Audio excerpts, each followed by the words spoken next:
Hello, and welcome to the first episode of Beyond the Eclipse. My name is Aethor, and with me I have Ham. Hi, I'm Volley. Yes, and we will refer to her as Volley from now on. Sorry about that. This is a short little video series or audio series, depending on where you're accessing it, where we're going to go a little bit into detail about how we created the world of TLD. And this episode is just going to be the first 2 episodes of TLD. And the idea is that you've already listened to it. It doesn't have to be recently, but you kind of we're not going to explain the plot in detail, so we might jump over things.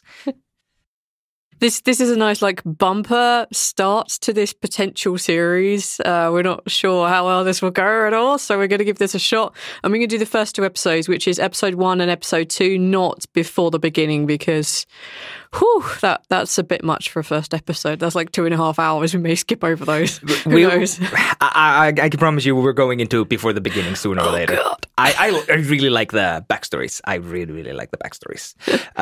So we're doing Folsom Prison Blues and Thanks for the Good Times, the first 2 episodes. Mm-hmm. And I want to start by reading the first episode's introduction that we read at the intro. And it goes something like this. Welcome, stranger. Welcome to The Lucky Die, a 5e Dungeons & Dragons actual play podcast. In the lands of Discora, tension between the faction has made soldiers of the peaceful. Demons and celestials have increased the rampage across the lands. The dead refuse to stay dead, and blood-red clouds boil across the sky. You would be forgiven for thinking that the end is nigh. But that's tomorrow's problem, because today we find Balance, Ralshak, and Sultana in prison. Should we worry? I guess we're about to find out. Welcome to The Lucky Die. Cue intro. So I want to start by asking about this little bumper you did here. When did you write this? Because I would not be surprised if this was one of the first things you put to paper. So we weren't intending... When we first, when Neil and Arch and I sat down, and Casey eventually, we all sat down and we figured out what the format was going to be. We kind of decided we didn't want to do everybody talking in the intro and recapping and yada yada. I'm like, no, I want to be playing within basically a minute. I think I wanted to be playing within a minute, but I think it's within a minute and 40 now. So I'm pretty happy. The speech... Basically, my idea being is that, hi, welcome, here's a tiny recap or introduction into the world, and then there will be some questions, and then we get to end it with, I guess we're about to find out. That whole speech, that whole bit, actually comes from a game that I used to run at conventions called The Lamp. Now, some people have seen this been streamed, some people have played this 4 or 5 times now.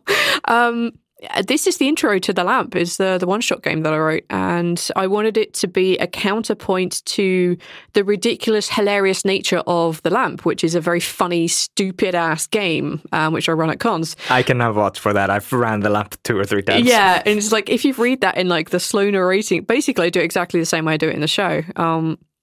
And that as a counterpoint to how nice and jovial it is, I just like that contrast. And then when we were talking about putting the series together and putting in the introduction and how that was going to work, I was like, oh, I should just do what I did that, because that's kind of what a lot of TLD is based on, is on that very first paragraph description that I wrote as an intro to The Lamp. It talks about orcs rampaging across the things. It talks about blood red clouds boiling in the sky.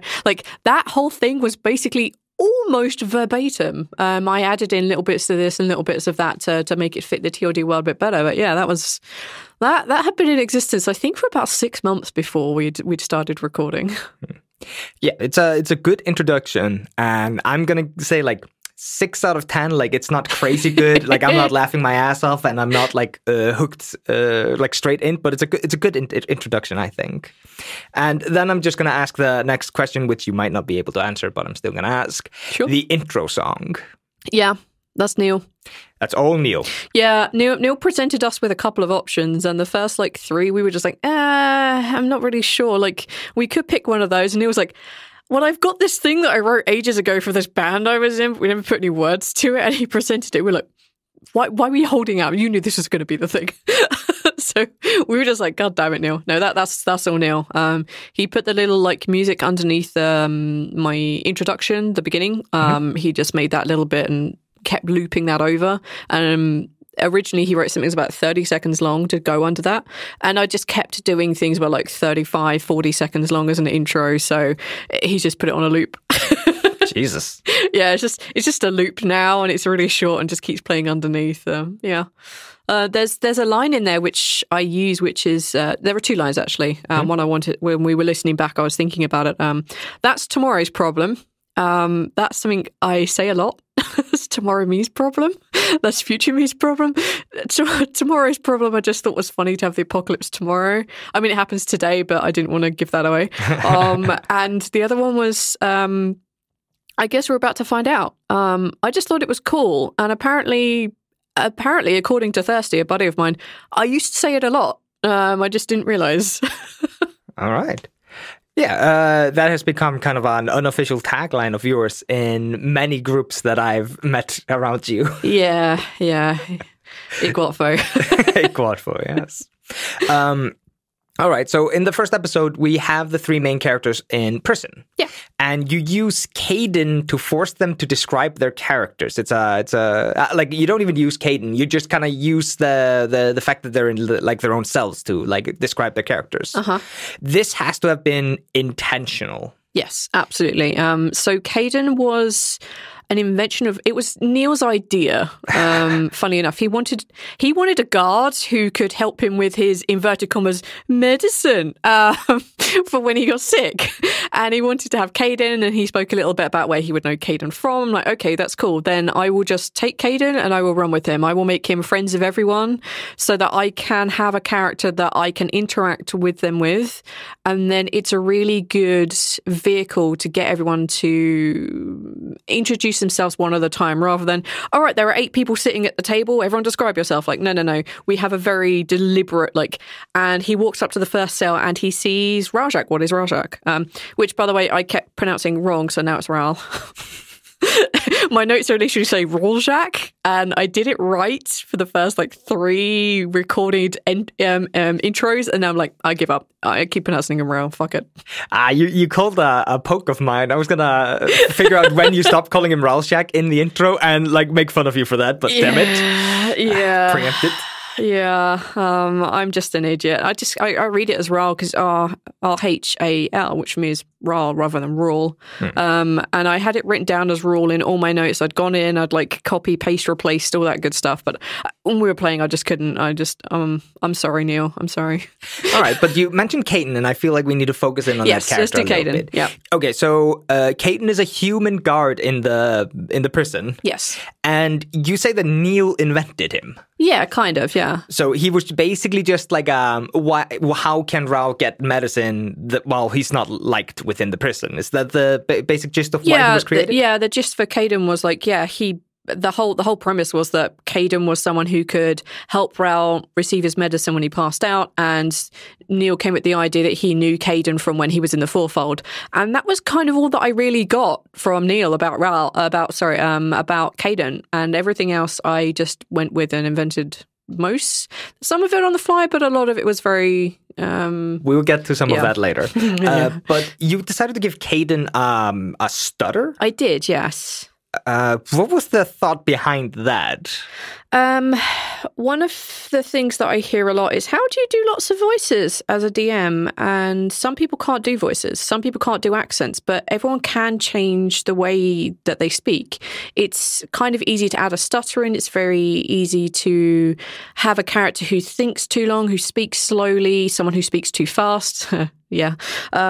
And a stutter was one of the easiest things that I could do straight off the bat. I wanted a character who, and especially for Caden, because I had a lot of thoughts about him being a single father, and I wanted him to have things that he wasn't necessarily overcoming, but he was just living with, and it was just accepted. And a stutter is something that I grew up with a little bit. Some of Caden's stutter is my own, and you may notice me doing it occasionally too. Yeah, so I went with that. I was like, nope. He may have a stutter, but that doesn't detract him from doing his job or being liked or being efficient or anything or being a good father or any of that crap. No, let's give Caden something that is easy to distinguish who he is just by talking. an accent is a really good way to pick out that I'm talking as a dwarf or as a this, that, or the other. But the stutter is like, when you hear that, then you know that you're talking to Caden. It's like one of those, yep, Caden is important to this team. May not be so important in the future. He's important to this team. So I wanted him to have a very unique voice that I don't use for anybody else. And that was the one thing I knew that I could probably do pretty well. One trick that I heard a long time ago was changing how you use your mouth, how you move your mouth. Clench your teeth, open your mouth bigger. It will force you to speak a little bit differently, and it will give your character some cadence. Yeah, I do the same with orcs. I put out my bottom jaw for an orc. All right. And I just want to throw this in since you're not going to mention it. You used to have a stutter when you were younger, right? Yeah, a little bit, yeah. And then after playing with the guys for about, 5 or 6 sessions, you said that you started stuttering in your daily life again? Yeah. When Caden was about a lot, it came back a little bit. I'm like, oh, fuck. It feels so much like playing with fire. Like, why would you do that? Well, I don't necessarily know that I was doing it more, but I noticed it more because I was thinking about Caden a lot. You also may notice, and I didn't pick it up until I was listening again before we did this, before we recorded this. Mm-hmm. Whenever I go to say Caden is in somebody else's voice, I stutter his name. If you listen to me speaking as Kythea, literally just before I talk about Kythea interacting with Caden, I accidentally stutter. I didn't notice it until we listened back. I'm like, oh, fuck. Oops. Oh, boy. All right. Yeah, so we have the gang, they're in prison, and I want to ask you about the prison a little bit. Yeah, sure. So you create Falsum Prison, a prison on the verge between dawn and dusk. Yes. And you established like a little bit of a hierarchy, like class 1, 2, and 3 prisoners. Yep. You have a couple of named characters. You have Lindrin, you have Caden, and you have Kythea, which are like kind of the only important characters, and most of them stay important throughout the story. Yes. Is there anybody there we missed? This happens sometimes where DMs create a fanciful full world, and then the players refuse to get out of the goddamn chapel, and they just stay there the entire fucking time. Kind of yes and kind of no. I had ideas for prisoners that would be wandering around. Like we already met Fisty. Yeah. Because Fisty is important because he is another class 1 prisoner. Liana, again, is another class 1 prisoner whose race I think I fuck up much, much, much later on in the show where she changes from a human to a halfling. Oops. I didn't actually have much written down for Liana at all other than quiet and her name. My notes back then were, especially prep for games, were pretty sparse. So I just had ideas of people that would be in the prison. Fisty's companions, they were all invented on the fly. There was going to be another cook that they could have interacted with. I just didn't name them. Again, I'm terrible at names. And unless they are super, mega, mega important, like Kythea, Caden, Lindrin, and such, like, I didn't give them names because I was like, I'll make it up. And if they come up against them, cool, then I'll flesh out their character a little bit more as we go along. There was vague ideas that there was going to be a really pissed off, annoyed kind of chef guy. There was going to be a very happy, over the top, doesn't treat anybody like they're ever scum prisoner medical person, a healer. But that never panned out because they didn't try and escape. Yeah.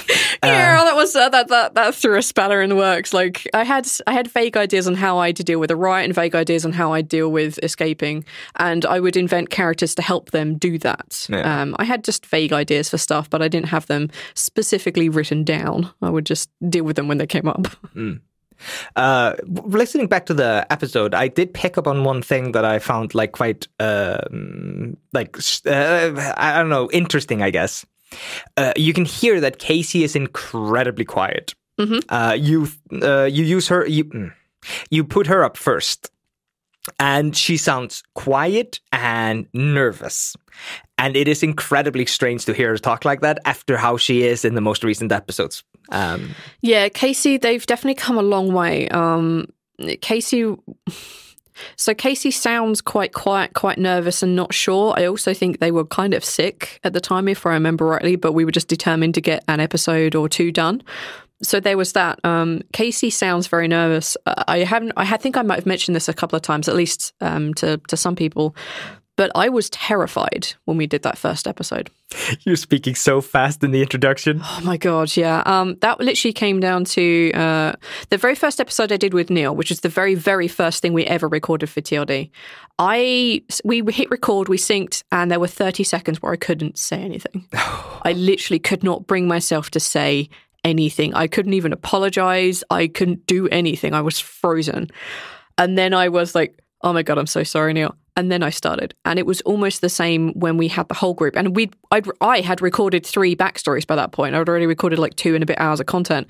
And we came as a group together. And the beginning of that, the reason I was talking so quickly is because I froze and went, I can't do this again. I have to do this. I can't wait for 30 seconds. These people are fuck, start. And that's why it was like that.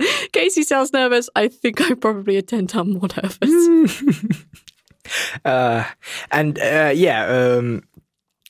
We have Casey up first, and then we have Neil, and I was kind of like surprised how like confident he sounded in the episode because of how unsure and quiet Casey was being. And you can see it as the episode goes on that Neil's playing Raul a little bit like I don't want to say Raul is like being played wrong or that Raul has changed in some weird way. It's more that like Neil comes in with this idea that Raul is done with prison. He's been in prison for too long and he doesn't like it and he hates it. And you can kind of hear that in how Neil describes and talks out of character. He is a lot more aggressive. He's a lot more flippant. He's mellowed out like a lot more in the more recent episodes. Actually, again, that was actually a deliberate choice on Neil's behalf. So when we were I've never had someone send me so much information that changed from day to day or changed from week to week, or we both forgot what we were talking about because we were using Skype back in today. And I really wish I'd kept some of those conversations because holy crap, we spoke a lot about Raljak. I probably spoke the most with him about his character. And the thing that he approached me was that Raul initially is pissed off, angry, and is very, very defensive, will go on the offense to be defensive, that kind of thing. And he wanted to let me know that this is not the way his character was going to be when the group was established, because around the people he cares about, around the people that he loves, the people that he trusts, he is a soft little kitten, as we know Neil is, Raul is, I mean, cough, cough. But otherwise, he's out to defend himself and to, defend the people he cares about. And it actually comes across a little bit when we meet Squash. He is a little bit abrasive when they first meet Squash because he doesn't know or trust him. And later on, when he has earned that, then his attitude towards Squash changes. That's very true. It's very true. And then we move on from Neil to Arch, and Arch sounds literally the same he does today. Yep. It is crazy. I got like taken aback. The two of them so different. And then Arch comes in like, oh yes, I am balanced. Then he proceeds to describe his character. Yeah, I think the only real difference is how much balance has changed. Yeah. Balance becoming Latvian now. Like in those beginning episodes, he was an asshole. He's very hoity-toity. You will bring my food to my prison cell. Now he's much less like that. It comes out again a little bit when he actually reinteracts or reintegrates into royal society. Comes out again a little bit, but that has mellowed off a lot, and he's become a much wiser, considerate person, which I think is great growth. Yeah. So it is actually very interesting to see how much the characters have changed over the years. Years, my gosh. Oh god, yeah. It's going to be like almost 3 years release date when this Beyond the Eclipse comes out. When this episode comes out, yeah. Is there a reason, I have just this one little note written down, is there a reason why Caton pronounces Lindrin's name Linden? Because I had my notes up, my eyes glanced them, and I said Linden. The R is always written in there. It's written in every single set of fucking notes as Lindrin. I just mispronounced because my eyes just glanced over the notes. I don't often read my notes super intensely unless we're actually recording, unless there's something I know that I have to have spot bollock on every time. I thought I remembered Lindrin's name. I was wrong. because Lyndon is a lot more elfish than Lindrin. I know. So it's such a weird. Like when I was listening, I was like, "Oh, that does sound more elvish." Like I guess maybe she like had it Lyndon, and then they start calling him Lindrin, and she just moves on. No, it was me. I'm pretty sure it was me. And then you proceed to force everybody out of their cells, but you don't force them together. No. What was the thought process there? Please. The idea that I just let them go explore on their own is so that they would build natural connections rather than forced ones. I knew even way back when that I would force them to have the bonds that they eventually get in episode 3 or episode 4. I can't remember which one in which that happens. Whichever, I knew that was coming. I knew the rules around that, and I knew how far they'd be able to wander, but they never did. They never broke the rules of binding. Like, fuck. So I knew that I'd be forcing that upon them, but I wanted to make whatever connections they made before that event, before they got hung or before they tried to escape or before they incited a riot. I wanted those connections to be more natural. So I didn't force them together. I think that was a very good choice. Yeah. And you can tell, like, there is a very strange dynamic going on in the very first episode. Mm-hmm. You start them all out in prison as prisoners. Well, interesting story behind that. So you had just played a bunch of Elder Scrolls games, and you were like, that's a good idea. Well, I hate the idea of starting in a tavern. It's great when you're doing one-shots, fantastic, but it's just so overdone, and I hate it. So I wanted to start somewhere a bit weird, somewhere a bit odd, and I think I'd probably just finish playing Oblivion or playing a Gaining Sky, something along those lines. I'm not really sure. That was not supposed to be a real call-out. I was joking. It was a real call-out. And I decided we'd start there. So I did the intro to the world with them. I did a little session 0 where I was like, hey, this is the world. You're going to be on Discora. There are these races. Don't play these races. If you really want to play something else, there's Dragonborn, but please don't pick that. That will be hard mode. Fuck you, Neil. And so all that happened. And part of it was like, the idea for episode 1 is that you are in a prison. Like, this is where you start. You start in a prison. Day 1, I will have the thing happen. I told them we were playing in Apocalypse World. Like, the thing will happen on day 1, or maybe day 2, or maybe day 3. But you are in a prison when this event happens. Go ahead and make some characters. Now, I left it. I never said the word prisoner. I never said the word guard. But they all came back with prisoners who were in jail for killing someone that they cared about. I was like, fuck me. That was them. That wasn't me. So you're going to blame them for that? Yes, 100%. Well, I think it's a very interesting start and a good way to force the gang to be in the same area without being friends at any point. Yeah. It's like I allowed them if they wanted to be to know each other, but they all chose not to. Like, that's fair. That's understandable. They're all dealing with their own personal demons. Yeah. You can actually really understand why the 3 of them wouldn't have gotten together before this day. Mm-hmm. And it's actually kind of interesting that you so you and Balance accidentally, I think, set up the chain of events that starts the party or the group.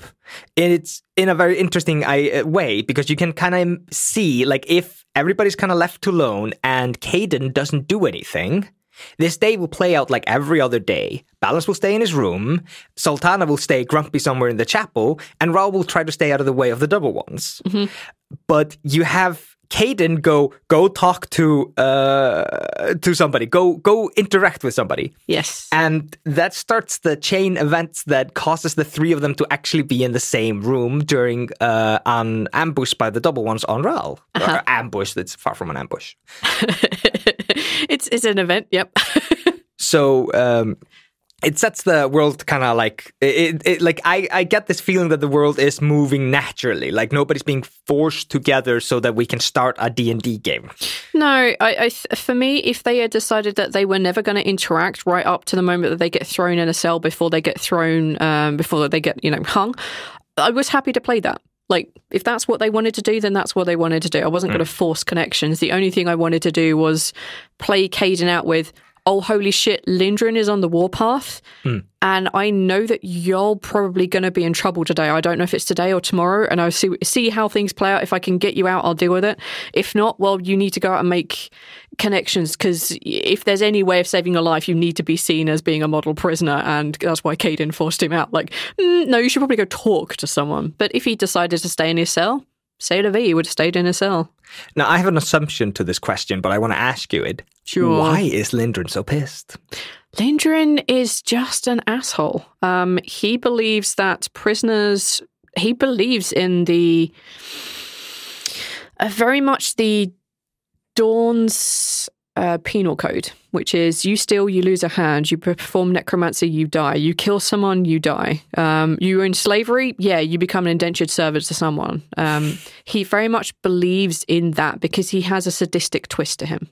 He very much gets off on beating people up. That power play that he has, he just chose a profession where he could do it and not go to jail. And listening back to the episode, I made myself uncomfortable with how much of a dick he was. I'm like, oh my God, he laid his hands upon her like that? What an asshole. I was like, oh yeah, he is a dick. That's why. Yeah, it's been such a long time since like when we're recording this, we're about at episode 100, just to date why we're talking like this. Yeah, it's been so long since we interacted with Lindgren, but the three of them have it like locked in their brain that Lindgren's the biggest asshole in the universe. Yep. While the rest of us, like at least from my point of view as a semi-player, long-time listener, like I'd completely forgotten what a disgusting person that is. It's such a horrible thing. I also didn't want him to be the typical elf. I didn't want him to be like the tall, lithe, good-looking elf with pointy ears. No, I made him stacked as fuck. Like I think I describe his arms as being as wide as some people's thighs. Yep. As soon as I heard that back, I remembered why, because I was like, I should make him look like Popeye. But then I forgot to put the hat thing on. I forgot to give him a pipe. I just gave him like the blonde hair. I just kept the arms apparently. All right, but you didn't answer like the kind of question, like the point of the question, which is why was Lindgren pissed on that day? Oh no, he wasn't pissed. He was happy. And you call that a warpath? Yeah, because he's happy. He knows that things are going to go down, and he knows he's going to get his way with realignment or whatever I called it. Like he knows that he's going to have a good day, so he very much went out of his way to be a bigger asshole than possible, because if any of the prisoners had dare struck him, I had an idea that if people were going to be a class 2 prisoner or a class 3 prisoner, if they lashed out against Lindgren and decided to start a riot, that I could then up them. So if I made him more antagonistic or more of an asshole on that day, put him on the warpath, then I could get them hung as well. It was his last day to trick a bunch of people into getting executed. Yes. Oh, Jesus, that's horrifying. All right, they were all class 1 prisoners anyway. I'm like, no, I'm going to keep him being an asshole. It's kind of fun. Oh, yeah, like he's antagonizing everybody. He wants to get a bunch of 2s into 1. Yeah, absolutely. But he never managed it because, everyone was terrified of him anyway. So. And we have Grip Fist Fisty Stone Spear, which is the leader of the double ones within the prison. Okay, first of all, what a name. So Casey, when they approached me with Zoltana, had the idea that the double ones were pretty much all Casey's idea. Beyond, like, they gave me the name and they gave me ideas about stuff. I'm like, yeah, that's perfect. And they came with the idea that everyone would have a handle. So Fisties was Fisty. The thing is, I call him Fisty so much in my notes, I don't ever remember what his original name is. So he's Fisty or Fisty's fat ass. Like, those are the 2 ways I remember him. Oh, poor thing. Yeah, and you have like 3 or 4 guys like gang up on Rao. Why? Like, was there like a reason for that? Yeah, Neil spoke to me about the idea that Rao was always kind of like attacked or pricked on, and especially because of the way that this world is set up, it is set up that anyone who is different is going to get attacked or beat on. Anyone who is like, it's not just down to race stuff, it's also down to like classes and magics and like where you come from. Like, there's a whole bunch of that going on in this game, and I know it's not for everyone. No one always wants to deal with these big themes, but it's so wild. I want to make it real. And part of that was that Raoul is literally the only Dragonborn that most people have ever seen. And he wanted to go along the idea that Raoul was picked on and beaten up in prison. So I had to have him daily routine being beat on. So that's why that was there. I have 2 lines written down, two things written down that Neil says during and after the fight. Neil claims he fucked up somebody named Peter from the Double One. Yes, that's the first Peter. I've got that written down. And the second thing he says is, the initiates don't have tattoos, yet they still have to fight me.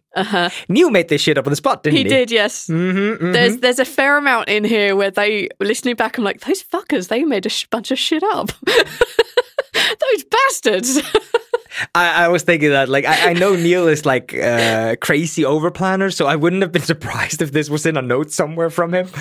But those did, like, you sound like a little bit like, wait, what? Like you there's an extra pause before you start talking after both of those sentences. I think mostly it's me thinking of how to respond to them as an asshole. Being an asshole is, I'm going to claim, not in my nature too much. Sometimes it is.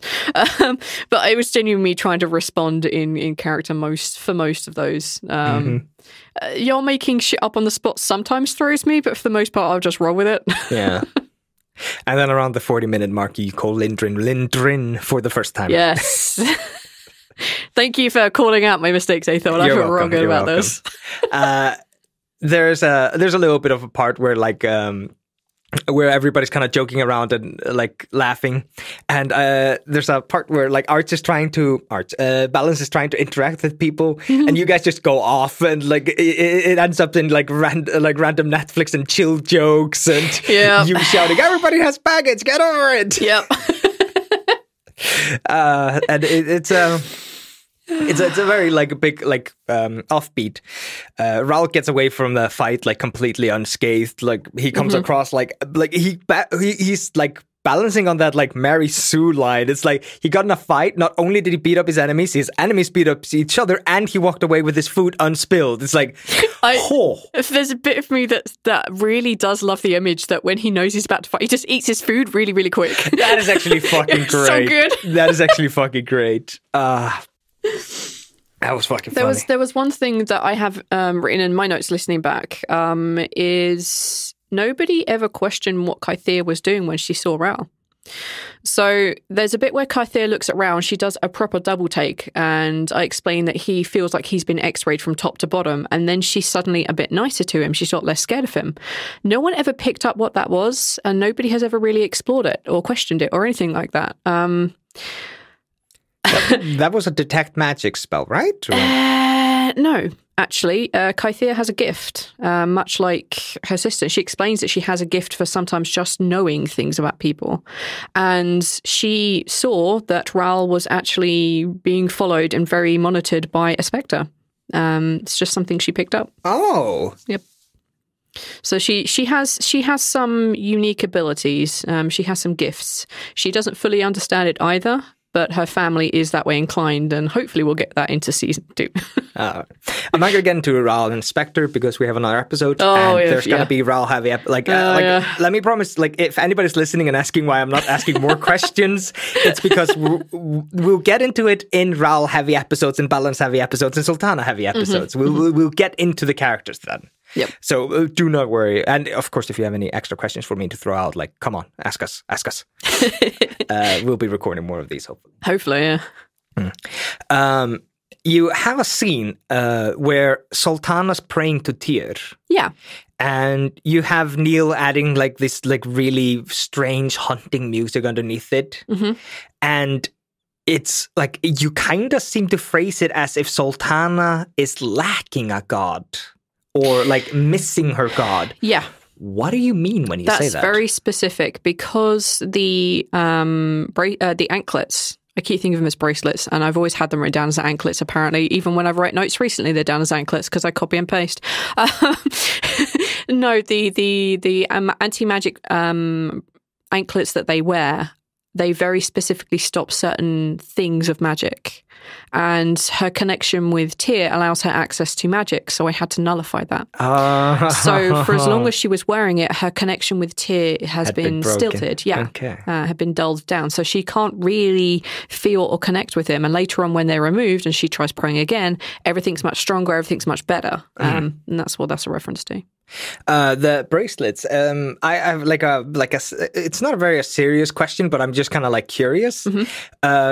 Like this is from a long-time D&D nerd question coming. Like, is everybody in there, whether or not they're spellcasters, wearing those? Yes. Because it's possible to learn cantrips. Yes. So, Zoltana could... Wait, they don't have... for example, if Demi were to go in there with like a really super high-powered one, she could teach someone how to cast a cantrip. Of course. And the point is that we don't want them doing that. Yeah. The reason I ask, and the reason why I'm being hesitant and weird about this, is because anti-magic bracelets and anklets and stuff like that, at least in 3.5, and I think it's in 5 too, like each one of those is like 2,000 plus gold. Yeah. But as you may have noticed, I think I mentioned it, there are only 30 prisoners here. And for a prison that's been established as long as they have, especially with having the connections to the Witches Society, which obviously not brought up at this point and never probably would be, but they get extras and they get some like purposely built for them. So over time, they would have accrued enough to deal with the problems. I have to fucking ask, like, is this something you wrote down somewhere, or is this you thinking like, that does make sense, and trying to fill in the blanks? You mean like how they got them all? Yeah.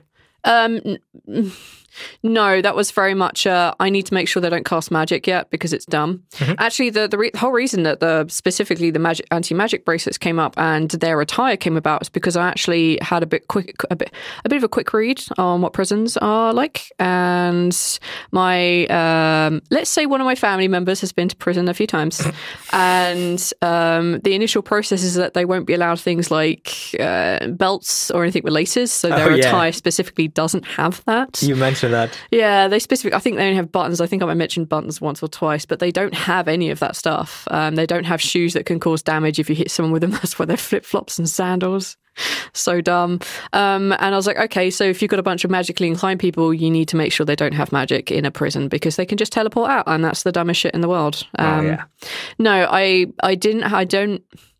At the time, I didn't have, this is why they have so many of these bracelets. This is why all of these are here. No, at the time, it was like, I need to stop them doing this. And it's been since I've evolved, because they've decided to work more with the Witches Society and with partially with the Lodge at some point. Like, because they have worked more with X, Y, and Z, I have evolved their law. I'm not going to write a crap ton of lore if it's never going to be used. I prep what I need and what I might need. I just don't prep stuff that doesn't come up or they're not interested in. So we have a scene where Lindgren has everybody summoned to the courtyard. Yes. That feels like something you either read about or heard about or saw. Like, was that based on something? Oh, the whole summoning everyone into the parade ground? It's just inspection. Okay. It's the same way that prisoners, I believe, I'm only going off of hearsay and believe in some research. I've never been to prison, so I don't know 100%. But yeah, like people will stand outside their cells and be allowed to go do stuff once things have been checked out. And I just figured that Lindgren, being the complete dick that he is, he would do this every single day about the same time just to be a dick. During the inspections, you have Casey you have Sultana get kind of dressed down for still carrying around their wedding ring, but nothing really more happens. Balance doesn't stand out at all. Seems to be like knowingly trying to keep a low profile, and I think that's kind of like fits the idea. Like he's been there for a very, very long time. He's learned how to like make it easier. But then we get to Rahal. And he's dragon mod all over his shirt. He's not wearing pants, which we're gonna get into in some episode. And you have Lindgren just literally beat him up and thrown into solitary. Yeah. Then we have a scene where Raoul gets taken to the kitchen, where he, Kythea, and Caden, thank you, where the three of them are interacting a little bit, and you have Caden dropped the idea that Falsum has become Dawn. Yes. When I was listening to it, my first fear was like I heard that and I know what it means because I've listened to enough, and also I've listened to these episodes, so I know what's coming up. Mm-hmm. Were you not afraid when you dropped drop that hint in such a cryptic way, like you're using Falsum, which is one location, and then Dawn, which is a political alignment kind of it's an empire with new rules. Mm-hmm. That means nothing to nobody who's listening. Because I knew that it would be explained. Like, someone would ask, what does that mean? What does that mean to my character? Like, if I drop it in a way which is kind of cryptic, and people, the players go, oh, so what does that mean? What would my character know about this? It means I get to explain it either in a meta way, which being, so the Dawn is like the political guys to the south, and they'll do this. And then, much later on, like, he'd be like, well, that actually just ultimately means I'm going to kill you. I could do it in character or out of character, but I know that the questions will probably be asked, and if they weren't, I would just explain it. You have Raul in character, Neil in character of Raul, just instantly just goes, what does that mean for us? Yes. I was just like on the ball for listener participation in that scene. Like, I know for the most part that if I drop something cryptic, it will be questioned, picked up, or asked. Quite often, however, it's also not. Mm-hmm. So if it's very, very crucial information, the person that's delivering the information or someone nearby will know what that means, and I'll be able to explain it like, no, you're rushing past, like, Kythia, like, no, you're totally rushing past this. Like, I can explain that in a character nearby who would do that, or the same person. Or if they miss it, then say la vie. They have no idea what that means, and they just get hung, and they'll never know it was coming. And then before we transition into episode 2, I'm going to insert Archie's groan at the end of that episode. Lyndon says he's going to put the Class 1 prisoners to death by tomorrow morning. That was good. That was a good one. I also want to massively shout out to fucking Neil. God damn, that music under the dawn drop was fucking beautiful. That elevated it to a level when we were playing it, I don't think we had cameras. I honestly don't remember. I think back into the day we were just using Skype, and it was bad. That music really repeated the tension that could be felt. Sometimes you can't feel that tension just by listening back to it. You can't hear the very heavy pauses that we have, and the little grunts and moans and considerations, those things that you kind of sometimes lose because it's been well edited. Neil put that straight back in there with that music, and holy crap, it's real fucking good. Yeah. I'm probably going to sing Neil's praises a lot because he makes me sound really good. I love you, man. Then we get over to episode 2, and let's read the little introduction you do. Welcome back, fellow inmates, to the Lucky Die. Now, you call us inmates in this one. Yeah. That's, previously, Balance made his first overtures in years to make acquaintances. I don't even know what the word overtures means. Effort. It's a fancy way of saying effort, yeah. Okay. Ralshak defended his breakfast from the double ones, and Sultana attempted to commune with her god.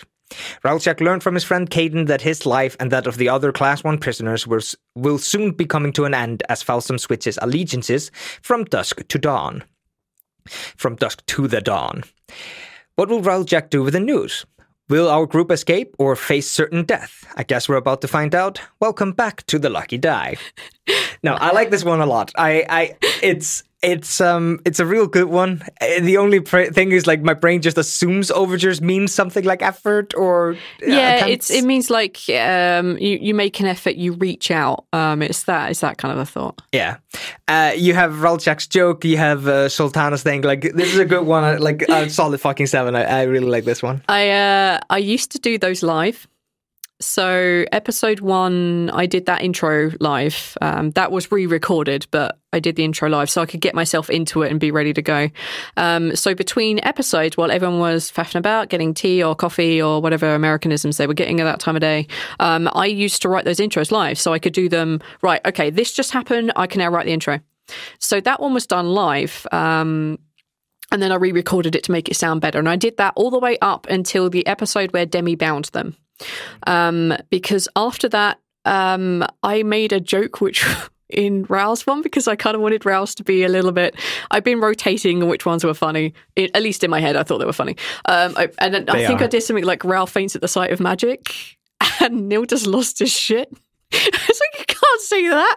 Anyway, it dissolved into a huge giggle fest, and I kept trying to re-record this intro like 4 times, and eventually I'm like, nope, I'll have to record this separately because you guys are making me laugh so hard. And I never did a live intro again after that. Oof. I couldn't, because it was a good way for me to get into the psyche of doing that voice and getting the episode. It was a good prop for me to learn how to start doing DMing and get into that mindset again. Mm-hmm. But after we just lost our shit, I just like, yeah, this is not going to work anymore. I just need to accept that this is my fate.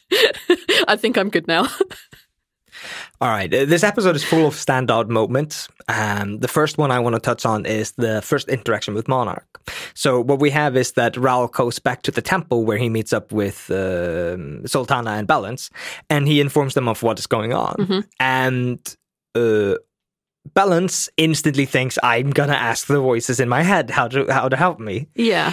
That first interaction, it is incredibly descriptive. You paint a very big picture, and I'd completely forgotten about this whole scene. Was your intention always to make it this hard to interact with Monarch? My intention, yeah. I'd spoken to Arch, like, contacting Monarch is difficult. Like, you need to be meditating to do it. And when he wanted to do it, like, I kind of need to do this now, and it's super important that I have to. I'm like, all right, fuck it. Let's do it. Let's see what happens. Oh, so you were not expecting that interaction? No. Okay, that would explain that. That was 100% improvised. So Monarch tells Balance to, what was the phrasing, look for the one who hides in plain sight or something like that? And Balance goes like, you never give me good answers. You're not that helpful. And Monarch answers, I can't give you a straight answer. And then you trail off. The fuck did you mean by that? I can't give you an answer. It's, Monarch was kind of thinking that he had seen this. He could spot what Kythea was. Mm-hmm. But we had discussed the idea that Monarch was very much a teacher. Mm-hmm. And he just can't give him answers. Like, Monarch's teaching style is to guide and help, not to do. It's more self-discovery. Like, I can't give you all the answers. It's your path. It's your learning experience. Like, he can't just give you that, because you won't learn, which means, at least in Monarch's mind, you won't evolve or come up with new abilities. You'll become stagnant. So for him, it's like, I can't give you a straight answer. It's your path. I just didn't want him to say that out loud because that sounded like way too full of shit. So I just stopped. We'll get back to Monarch, by the way. Like, do not worry. I have many, many, many questions about that motherfucker.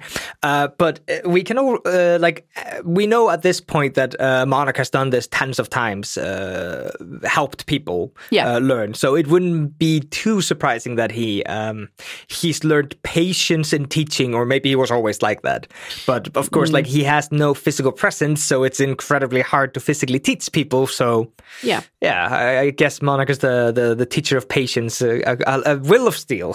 He's had to be. I mean, it's been 5,000 years, and he doesn't talk with everyone. A few people carried him and would never know. Hundreds of people have carried him and not known. Only certain people who've shown potential ability, or people that, like Lisbeth, very capable young woman.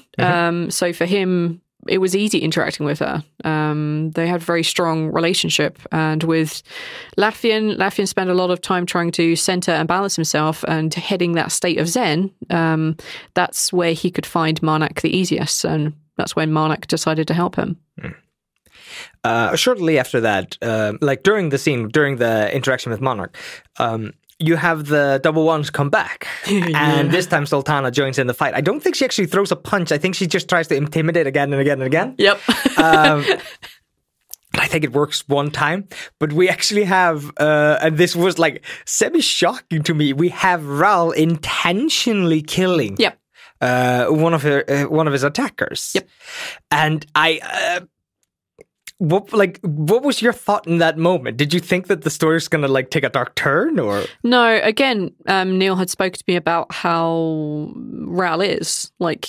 You're going to come at him with a knife, he will kill you. Oh yeah, like, the head shivs. We hadn't really discussed it back in the time, but we have discussed it since. Like Ral has killed people. Mm. Like he was in the fourfold and he has killed a person. Yeah. At least one. So he's not opposed to doing that. Ral, at least Neil didn't think at the time that Ral was a particularly good person.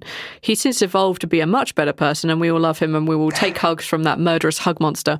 But yeah, he does start out dark and brutal, but they are in a very pressured situation. So yeah, the fact that we're murdering people, I knew I was going to hang them, so it doesn't really... Like, you can kill people in here, I will threaten you with death. Oh wait, you're all class ones, you're going to die anyway. Like, I get it. You have a couple of guards then run in and they throw hold persons on everybody. The only time hold person will ever work. I swear. I was gonna make the point, like you go like, you have a spell cast on you, it's gonna be hold person. I'm like, okay, yeah, and the DC is 17, and my brain just went into like, I'm sorry, what? That is like, you have to admit that was a DM fiat. You had no stats behind that.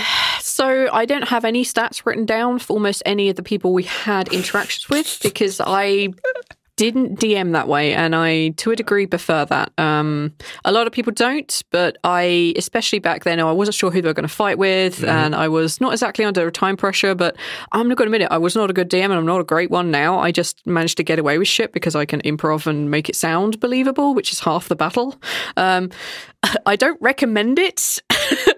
It's not a good system to do, but I felt comfortable enough in myself that I would know when would be the good time to stop.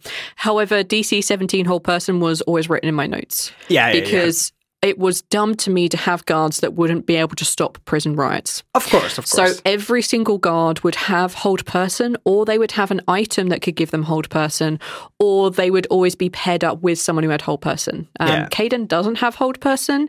He's the kind of head screw on boots on the ground kind of way. So other people would be doing that, and he would just be in there trying to talk them down and wielding his big flamey sword. So there's that.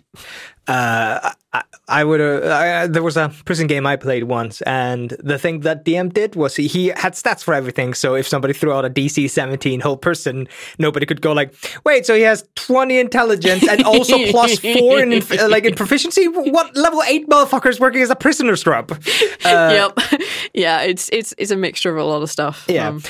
So what that DM did was he had us wearing cursed bracelets, which gave us disadvantages on all saving throws. Oh, that's genius. Yeah. And like I when I was listening to it back, I was like, oh, she's going to give them disadvantages. DC 17. I'm like, oh, okay. Nope, we're just making shit up now. Fuck you. Yeah. No fucking way. No, 17 was always written down because I knew it would be very, very difficult to pass, but it wouldn't be impossible. Raul would have been the only one to really be able to... No, wait. You can get 17, 18, or 19 on the die. No, I mean proficiency-wise. Paladins have wisdom proficiency, I think. I think so, yeah. And... Balance? No, and paladins. Yes.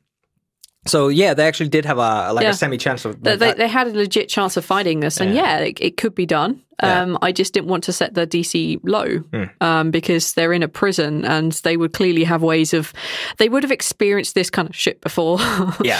Like, they would have ways of ensuring this, like either like potions or items or this kind of good stuff. So I made sure that they had the toolkit there needed. But yeah, DC 17 was written down as a whole person spell that everyone would have, or at least most of the guards would have access to. Caden obviously wouldn't because he was never meant to be that. Yeah. And they get hauled off to solitary or to their cell or whatever. Yeah. And we have Ballas's character return, and he's like, what does this riddle mean? And he goes for Kythea. I'm remembering the name right? Yeah, nailed it. And he goes for Kythea. And they... he starts interacting with her. Oh, awkward. And then he tries to get food delivered to his cell again. And there was a part of me that laughed out loud at that. Yep. And I don't think that was an intentional joke. I think he's definitely like trying to get her alone so he can interrogate her a little bit and shit like that. I was like, but I never intended that. Unless he got a nat 20, she would never have delivered his food. And it was so funny because like we all now like kind of hoity-toity balance the prince's son like... And he's like, we've twice heard him talk about food, and twice he's tried to have it delivered to his room. Yeah, take out in prison. Like, to a degree, like Caden would make sure that he got his food alone because, you know, he's that kind of guy and Caden knows who he is. Keeping him confined is actually better because he's less likely to be murdered unless like the royal family is going to come down and kick the shit out of the prison. So yeah, like for Caden, that's a normal occurrence, but sometimes like it can't be avoided. And there's no way that Kythia, a person who is new here, even though she had been sent here to find specifically Balance, she doesn't really know anything about him. He is in jail, in solitary confinement cell for murder. Yeah, she's not going anywhere with that guy on her own without an armed escort. Like, that was never going to happen. And we in that moment we also have the first you tell us to roll something and what was it? You say roll charisma for this, and Balance is quick to you ask roll charisma and Arch is quick to ask can it be persuasion, and you relent for the first and not only time. There was like, can I make it a persuasion roll? I'm like, yeah, sure, persuade me. What role do you want? That's the first time I dropped that, and I think listening back, I think I described what I wanted fairly well. I was like, just tell me what you want to roll, and I'll go with it, because I don't know everything about D&D. I still don't know everything about D&D. There are people who will know the mechanics way better than me, but the reason I set the world up the way I did set it up is because I can then DM the fuck out of it. So if you decide that you want to roll a persuasion roll, and you have a good legitimate reason that isn't just because I'm an investigator, I'm looking at the small details, I don't repeat the same thing 4,000 times, I will probably give it to you. As long as it's legitimately reasonable. Like, sure, fuck it, okay. Yeah, and we have Balance and Kythia having a weird moment. Do you remember what I'm talking about? They have a lot of weird moments. I just remember the awkwardness from that scene. That's basically it. No. We're talking about a little bit later. Kythia, Balance fails to convince Kythia to come visit him, so Caden comes instead. Eventually, though, Kythia comes and brings food once they're all in lockdown. Yes. And you have like a little weird moment where she's staring at him, and he has like a whole thing happen to him. What were you imagining was happening in that scene? She was trying to read his mind. Oh, because she also has like a couple of levels in Mystic. She, however, is more proficient in alchemy, so that's the path that she actually is. But yeah, she knows some psychic things, and she was trying to read his mind. Does Kythia have a spell sheet? Kythia does now. Oh. Back then, I just looked over Arch's abilities over the Mystic. I pulled a few things that I thought would be interesting that she would have, and I just put those down. Like, she would have this, this, and this, and then we will see what happens. All right, that works. But yeah, like stealing a player's character sheet to loot, like hijack things. It's clever. Yeah, I knew that Kythia was obviously. I knew Kythia was going to be an important character. I think I tried to make that obvious from the start. Yeah, Kythia knows stuff. She is a thing. She does things. So she would have a little bit of this, a little bit of that. She's had to survive this long in Discora on her own, so she has to know how to survive it a little bit. And one of those is just knowing a few things. And yeah, I decided that she would have the ability to read a bit of minds, and that's what he was trying to defend against. You around the 40-minute mark, you guys again have a little riot, and you go off as Sultana, as Casey tries to argue that they had a shiv between their butt cheeks. Yeah, shiv in her butt cheeks. I was like, well, that's the moment I realised. I was laughing right along until she went like, surely I could just shove that up my butthole, and I'm just like, no! I want to retrieve that. Go on, baby. Mama needs a new shit from her butthole. So good. I think at that point everyone was breaking. We realized, we can chill. This is going to be fine. It was so weird. It was so funny. And a little bit later, you actually have Lindrin mention Empress Opella, who is the Empress of the Dawn. Yes. How much did you have written about her at that moment? About her as a person, or about generally the Dawn and like her place within it? let's actually just touch on the Dawn and Opella just as a collective. Like, in this moment, we know that the Dawn and Dusk exists. Yes. Now, Dawn has not been explained at all, basically. Neither has really, not at this point. And in this moment, we hear about the Dawn, and it gets explained that they have a higher penal code. Harsher, more aggressive, harsher. And you drop the name of Opella without giving it really any, like, you just say, so say her mighty Empress Opella, or something along those lines. I think it's something dumb along those lines, yeah. How much of Pella, like, how much of the Dawn, how much of Pella did you have fleshed out in that moment?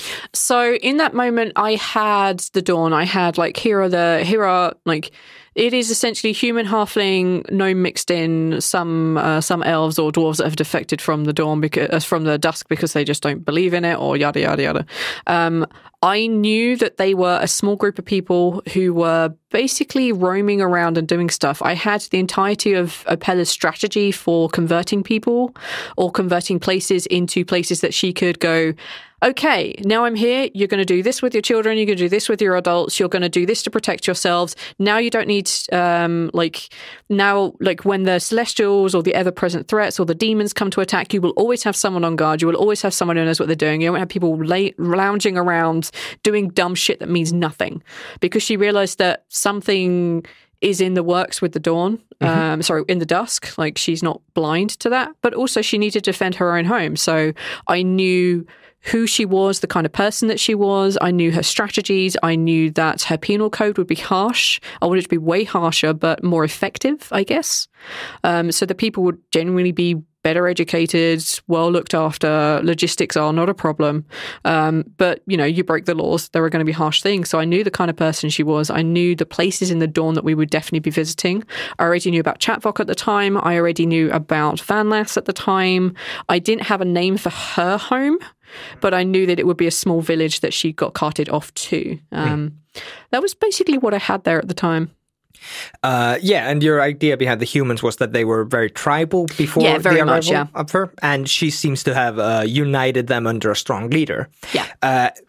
Do you still agree with I think you told me once that, or I said, like, she kind of reminds me of Genghis Khan, and you just put your finger on your nose and just went like, no, it was, it's the lady fighter, Queen Boudica. Queen Boudica. Yep. Boudica or Boudicca, I don't know. Queen of the British tribe, a Celtic tribe who led an uprising against the occupying forces of the Roman Empire. She was a badass. She kicked the shit out of a lot of Romans back in that day. Yeah. that was basically her life. She was very tribal, eventually married a king of some sort. They had some more daughters, and she continued kicking out the shit out of people until she died. And that was essentially what I based her on. I don't know a lot about Boudica or at all anything. But clearly I knew much more about her back when I was writing her. Yeah. But let's have our fingers crossed that it's going to end more like Boudica's story, which goes on to found the British Empire, I assume. No, I don't think so. I think she gets murdered. Well, let's hope it's less like Genghis Khan's legacy, which is like as soon as he died, his entire empire fell apart. Yeah, that's essentially what she's trying to stop. She's seen, I've written a little bit more about the history of the Dawn, and at that time I decided that, Dawn leadership has come and gone. People have tried and they failed. Partly, at that time I hadn't specifically specified or written down why they never seemed to succeed, but it could be down to short lifespans, it could be down to this, could be down to that. I'm like, if it comes up, which it won't, I'll figure it out. I think in this setting where you have the Dusk, which are elves and dwarves united as one front, I don't think a short-lived race like humans actually stands a chance to establish themselves, because as soon as the Dawn wants something, the Dusk doesn't have a choice about it. So I can imagine that they've been forced out of good fields. They've been forced out of mines. They've it's basically they were probably looked at as like slightly more intelligent goblins for the longest time. But also there was the prejudice from like 5,000 years prior in the big fight, the one 5,000 years prior, where yes, we've released it at this point, so I can say. The Dracolich, Daenerys' mother, Ice Crint, when the two continents came together to defeat Icecrant, the humans and the halflings were still such a young race that they couldn't organize themselves to really help. I mean, there were people that did. There were some humans that basically went and just beat the shite out of stuff and were very key. But more often than not, they weren't. They were literally the peasant villagers running around trying to hide in their houses, very similar with the halfling tribes. So there was still a lot of, dwarven and elven memories run long, not 5,000 years long, but they still run long. So it's still kind of like you didn't really help back then. Like, and you're going to get the respect that you think you deserve right now. So there was a lot of that for a very long time. And those feelings often carry over even without any memory of why. Yeah. Yeah. Just that. Yeah. Yeah. All right. To get back on the episode. Sorry. No, don't be sorry. Like, this is super interesting, and I want to delve more into the Dawn. The Dawn. Yep. But at the moment, the interaction with the team with the Dawn is so zero. It's been very little. So. Absolutely zero. They all come from north of the desert. So there's a desert that cuts Discora basically in half. Falsum is right on the edge of that, and so is Kuzak, which you made me invent on the fly. Yeah. So like that desert area is kind of a bit like the no man's zone between the two. And yeah, there were some Dawn villages south of that. There were some Dusk villages south of that, but for the most part, like the Dawn would always be in the south and the Dusk would always be in the north. Yeah. And to help people that have a problem with the Dawn and the Dusk thing, I always imagined, like, if you want to remember where the humans come from, it's the dawn of man. But I couldn't figure out any kind of smart thing with Dusk other than, like, the idea, like, where we are in the story, it's starting to sound like the Dusk might not survive this. Yeah. So it is like the dusk of the empire and the dawn of man. Like, yeah, that was kind of a bit of a deliberate nod. The idea that the dawn is like, it's a fresh start. Like these people, like Apella, the Dawn, have basically decided, like, no, this is a start of something new. Like we are going to take our place in this. And the dusk was old.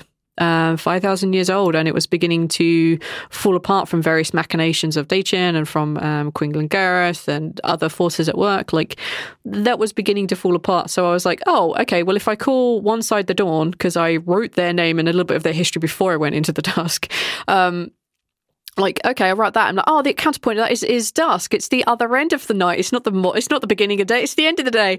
And then when I started using them out loud, I was like, dawn and dusk. I'm going to get these mixed up. Fuck.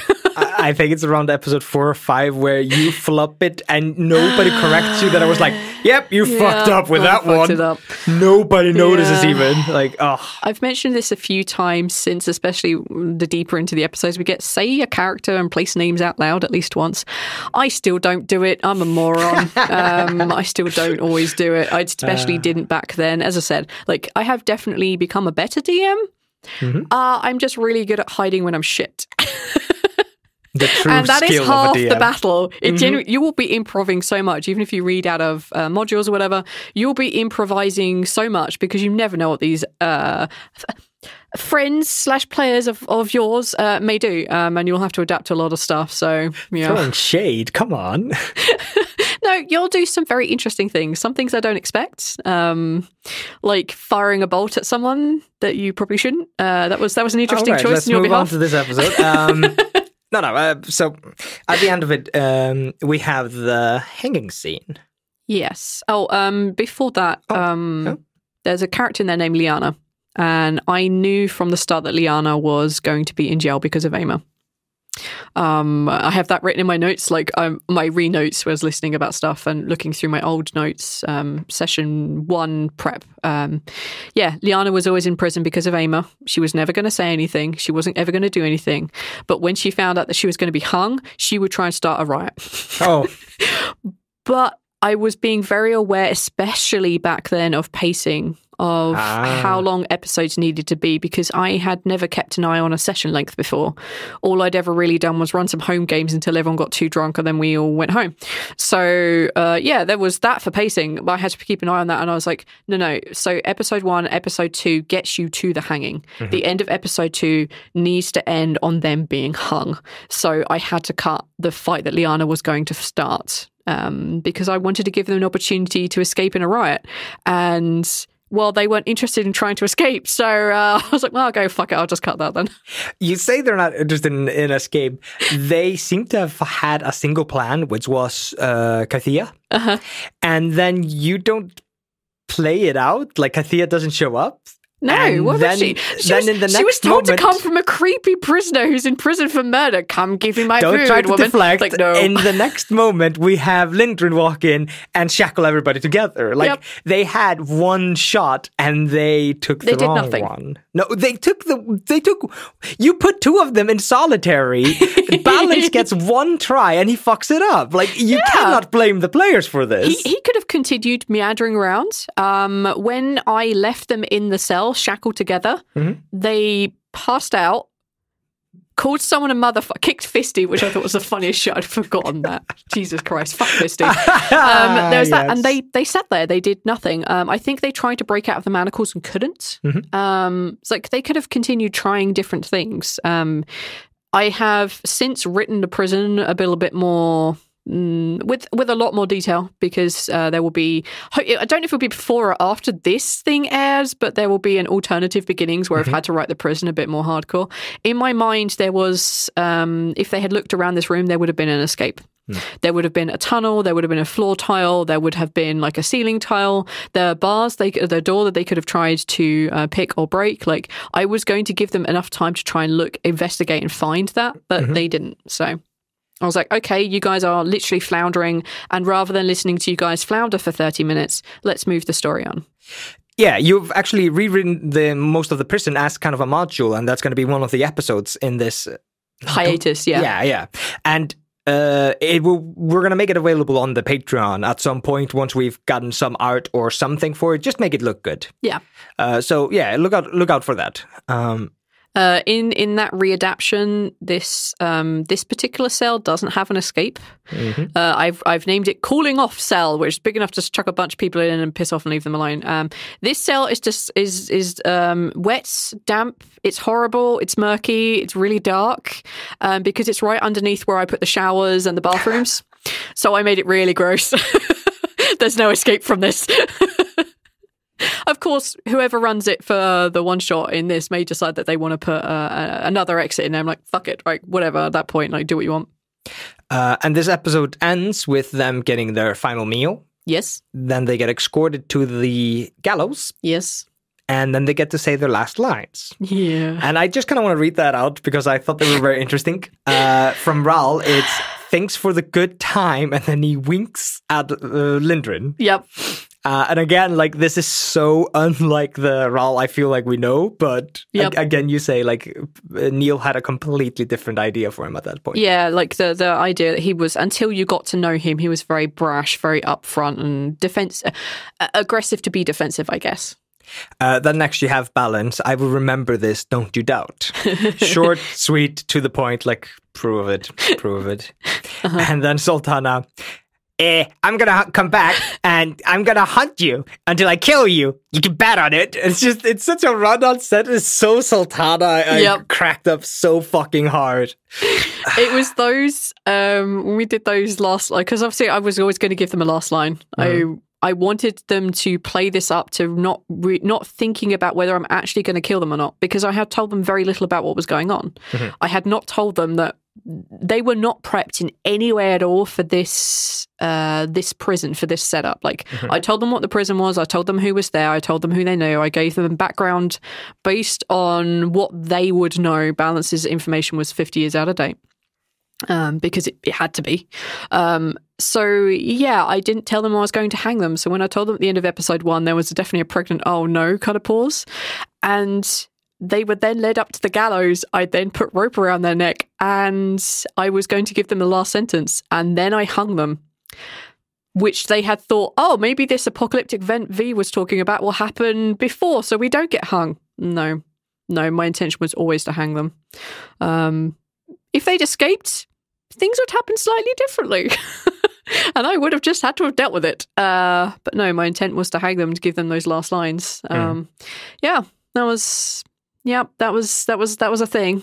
So after I dropped that line, like, and the world drops out beneath you, I realized in the next 5 seconds that I had a choice on where this podcast was going, that it was either going to be one of cliffhangers and drama and kind of darkness. I mean, the world is kind of gritty. We do have some horrible shit happen in our world, and I refuse to apologize for some of it. I mean, I always apologize, but in my heart, I don't. Remember that. Sorry, not sorry. But I realized at that point I didn't want the podcast to be dark. The whole thing, the very ending that I have envisioned, which I'm still not going to talk about because we haven't gotten there yet, in recording at least. I know how the ending is, and it's not one of dark hopelessness. It's of hope and being together. So I decided that moment I had to tell them what was happening. I had to tell them that I know that the world was going to shake. I was going to describe that. I knew that blood was going to fall, and I was going to describe that. I knew there would be lightning and thunder and all the bad shit that happens. But I had to decide in that moment whether it would also include them opening their eyes. And the pause is actually much, much longer in real life. It felt longer anyway. And I had a few sentences written down. Blood rain, earthquake. Fisty's fat ass breaking the gallows. Fisty's fat ass, I literally have it written down as Fisty, when he gets hung is when the world will end. And I decided everyone would hang at once, so the world would end at that moment. You did tell me that you had planned to hang them all individually. Yeah, that was my plan. And then I realized on the fly, no, I need to hang them all at once. It has to happen all at once. I was going to do them one at a time so they could feel that dread building up. But then I was like, no, I think for the reveal of the blood rain and all that stuff, I can't risk them dying. This is the only time that I would give them a free pass on not having to roll strangulations or death rolls and stuff. Like, no, this is their one free pass. Do it all at once. It would sound very much like them all together. And yeah, I had to adapt what I had written a little bit on the fly to include the fact that they open their eyes, so that we would end that episode on a tiny bit of hope. And that's actually where we finished recording our first session. Jesus. Yeah. I was like, can I end this session on them being hung? No, I need to tell them they're alive. I don't want them to hate me for 3 weeks. Yeah, that's the end of episode 2. Yep. Now I want to divert into a little bit of a different talk style. As a DM, yeah, when you listened back to that episode, what were the good parts and the bad parts? Can you name even one each? I'm not talking about the players. The players are their own mechanization, and you can't control them, especially not in episode 1 and 2. Yeah, you definitely can't do that. I'm glad that I didn't have stats written down because it wouldn't make me combat heavy. Fighting is not my forte. I don't like doing it. Unless the fight is big and epic, fuck it. It means nothing because the players will probably pass, and if they die to a mook, that's so bad. So let's not do that. Or they die to a very simple trap that you think they'd just be able to pass through. I think what went well was definitely how we handled the hanging. Because they went with it. They trusted me that I wasn't going to fuck them over. I mean, I could have killed their characters and played as ghosts, and that would still be a fun game, but we didn't do that. I think that the setup for that was really good, and the description I had of the blood rain falling, their eyes opening, I think that was good, and I'm kind of proud of that. I also really enjoyed them. I know we said not to include them, but I really enjoyed them. I thought they were so funny. I knew when Zoltana tried to hide a shiv in her butt, like, yeah, I think we're going to be on good times here. I think this is going to be good. Thaffian reaching out to Marnak, surprising me. I was glad how well I dealt with that. Because I had not expected him to do it. That was all on the fly. Marnak's voice had to be on the fly and has changed a little bit since because it makes more sense now. I was happy with that. I guess the only thing I wish I probably could have done better was handled the kitchen scene a little better. What do you think is off with the kitchen? It's not so much off. I just really wish that I had... Because of the way that balance came into the scene where Caden was trying to get Raoul to the kitchen to get him healed up or looked after, I wish that I had found a way not to push him away. Because unfortunately, it is a prisoner coming over trying to order another prisoner to be with him under the noses of the guards when Balance has no power there. And obviously the response to that is going to be, no, fuck off. Like, you don't have power here, go away. I needed to make that clear, and I'm glad I did, but I wish I'd found another way so I could give the information to all of them all at once. But it went the way it did, and, c'est la vie. Yeah, so your only regret is splitting the party in that moment. Yeah, I guess. I wish I'd found a way to keep them together, but I mean, if things go the way it goes, like I fuck up, they fuck up, we all fuck up. We all do. Good times. If I'm just gonna like spitball a little bit here, this might get cut or whatever. Is there anything you as a DM would like you want to point at in this story and just kind of go like, I did something cool here. Maybe somebody else wants to do something similar. Because I, for instance, know that I find that the prison setup, I think that's a cool idea to start a story where you don't have to have everybody be friends at the beginning of it. And then you can either have a riot, like a prison escape, you can have a riot, you can have them become informants for the thing. They get sold out as mercenaries to a group. Like, you have so many options, and I love it. And I think it's a vastly underrated, underused mechanic. To start the sessions. Like, that's something I would like to point out. Like, is there anything in here you're like, this? I think if you're thinking about doing a non-traditional start, i.e. not in a pub or answering a message board, this is a good way to do it because I do and don't love dungeons. I do and don't love underground passageways. I think Ral would tell you that you love them. Yeah, I do bring them a certain amount. The advantage, like the phrase railroading, it's the idea that here is a path, you cannot step off it, and if you do, you're going to break the game.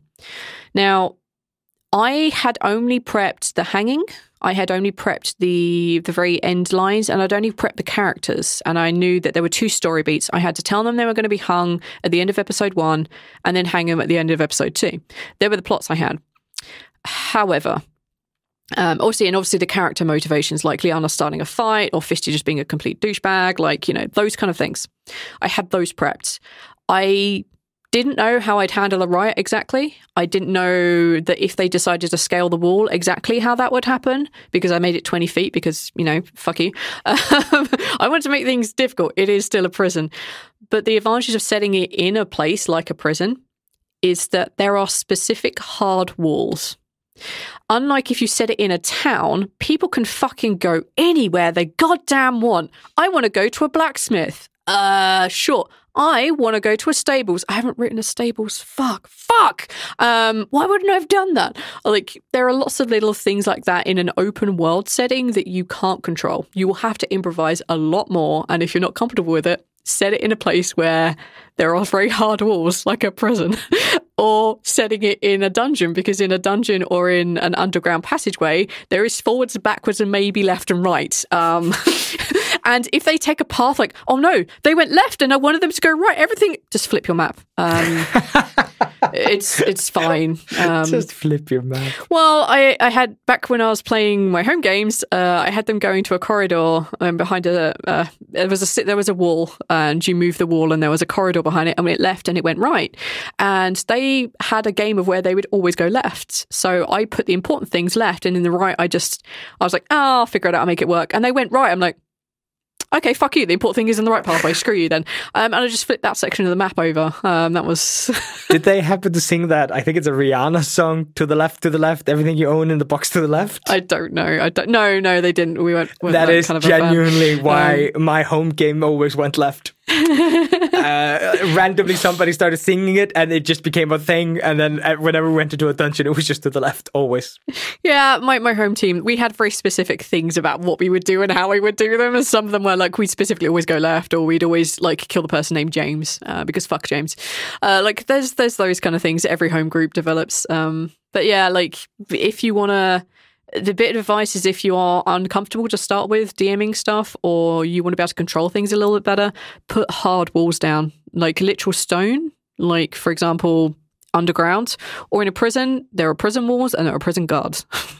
It is okay to make them OP. Yeah, that's actually, it's a strangely though, like fluid, like you can keep going with that. Like it's an outpost somewhere. Like there's not a lot of places to go. Like you don't put it in a town, just like a traveling outpost. Yeah, control the environment. Yeah. We make the environment as the DMs, and it's the one thing that we can actually control. We can't control them. I can't control the idea that Rao will be eating his breakfast while punching the shit out of double ones. I can't control the idea that Zoltana wants to hold a shiv in her butt. I can't control that Balance wanted to talk to Kythea and would try and get her on his side, or talk to Marnak. Like, I can't control those things, but I can control how powerful the enemies are, and I can control what is in that fucking building. I think go for that. I think that's a great way to end this. Yeah. Okay. Any new aspiring DM, like, set up walls. And if you guys want, like, we're going to have this thing on Patreon for like $1 do or whatever. And like, just go grab it. Like, and if you find it somewhere, no, don't worry about it. Like, just enjoy it. Yeah, enjoy it. Like, it's not going to be great. I'm hoping to get someone to format it and to tell me I need to write more things here, and here. It's... The thing is, I've never read a module. I've never played or pre-written anything. Mm-hmm. Everything I've done has always been improv or anything like this. Anything I've created the world for. So I find it a lot easier to do this. Writing it for someone else was so difficult. So most of my notes are, here are some story beats. You can do whatever order you want. If they go completely awry, have fun and make shit up. If you want to change everything in the prison ever, go for it. I'm not going to know, and I'm not going to care. Have fun. I can't give you pre-written script because most of the things I do is improv. A few exceptions, but most of the things are improv. And I rely heavily on world being prepped. So I prep the world and the people in it and some events. I don't necessarily write reams of script about what the room looks like because my brain can't deal with that. So I don't. And my notes are very much the same. It's, here's a bunch of rooms, here's a bunch of plot hooks that you may be able to use, here's some story beats, have fun. I don't know what a module looks like, so I don't know if I'm doing it right. Either way, you have my permission to fuck with it. Do it. Go nuts. And on that, I want to thank everybody for listening or watching. And we hope that you enjoyed this, and we hope we can do more like this in the future. Mm-hmm. The idea behind this is to explore a lot of TLT and try to see it from the point of view of the DM. And I will be bringing in Arts, Neil, and Casey at some point for their specific background episodes and stuff like that. Yeah. And I think I'll be probably taking a backseat in those, and I'll probably have the two, like, I'll have the player and the DM kind of interview each other about their backsodes. I think those are. Yeah. I think that's the best idea. Yeah, you're probably going to hear a lot of things that will shatter illusions, but I refuse to apologize for those because I know a lot of people get very stressed about DMing and how everything has to be perfect and everything has to be great. I didn't have monsters prepped for a long time, and that was a bad thing on my behalf. But if you have enough thing, just go with it. If things break and go completely wrong, you'll deal with it. You'll be fine. It's okay. You're going to be fine. You're going to be fine.